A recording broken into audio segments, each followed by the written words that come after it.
Paano magpalit ng rear wiper blade ng Ertiga? Yun siya, oh. Ibubuka mo muna. Yan. Tapos ganun mo. Tapos babaliin mo siya ng konti. Pag ganun konti. Yan. Pagka narinig nyo may tumunog,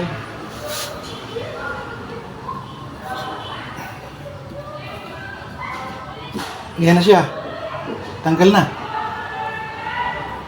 Kasi papalitan ko siya dahil ano na siya, luma. Hindi na siya masyadong tsaka maingay. O ganyan lang ha.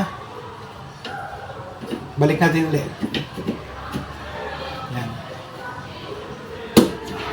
Diba? Ulit. Babaliin mo siya ng konti. Dandahan lang. Tapos itulak siya pag ganun 45 degrees yata tawag yan. Tapos silahin mo na, ayan, tanggal na. Thank you.